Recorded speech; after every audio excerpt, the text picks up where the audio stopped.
మహాసముద్రం గురించి మాట్లాడుకుందాం. అదేనండి, మన భూమిలో ఎక్కువ భాగాన్ని కప్పేసిన ఆ విశాలమైన నీలి సముద్రం.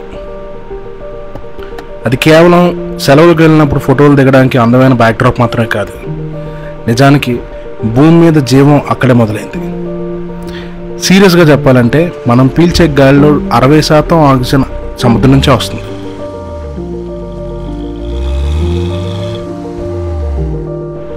ఎగ్జాక్ట్గా చెప్పాలంటే భూమికి ఒక ఎయిర్ కండిషనర్ లాంటిది మన సముద్రం.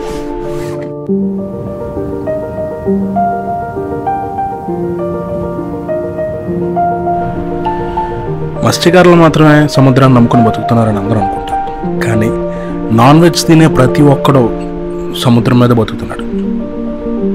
రోజు కొన్ని వేల టన్నుల చేపలు తింటున్నాం.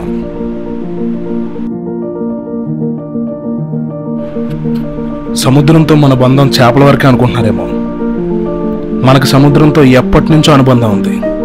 పూరి గారు చెప్పినట్టు బ్యాక్టీరియా నా కొడుకులు, మనం పుట్టింది కూడా ఆ సముద్రం నుంచే.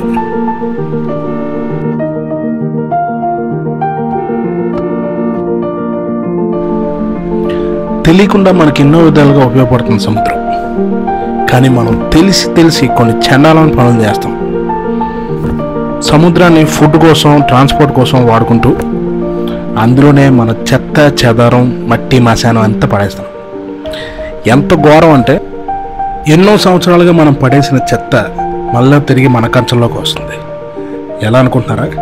మనం పడేసే ప్లాస్టిక్ని అందులో ఉన్న చేపలు తిని బాగా మ్యారినేట్ అయ్యి చచ్చిపోవడానికి రెడీగా ఉన్నప్పుడు మనం వలేసి పట్టుకుంటాం. అంటే మన చెత్తలో పెరిగిన చేపని మనం తింటున్నాం.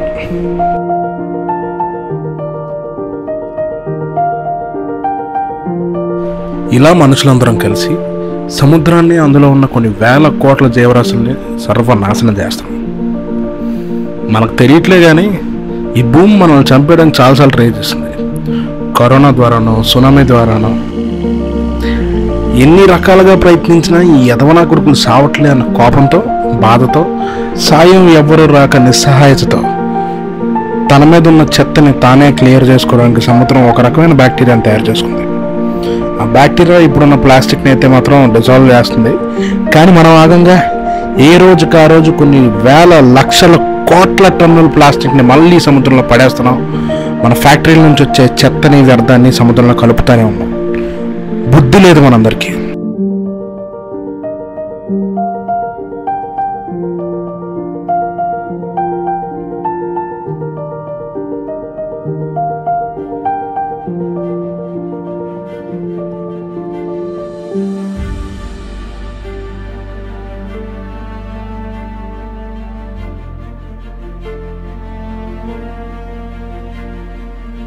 ఇప్పటికే చాలా ఆలస్యమైంది, నీకు ఆపేద్దాం. ఇంతకన్నా ఘోరమైన పరిస్థితికి భూమిని మనం తీసుకెళ్ళద్దు. మనం శుభ్రంగా ఉందాం, మనతో పాటు మన భూమిని కూడా శుభ్రంగా ఉంచుకుందాం. జై హింద్.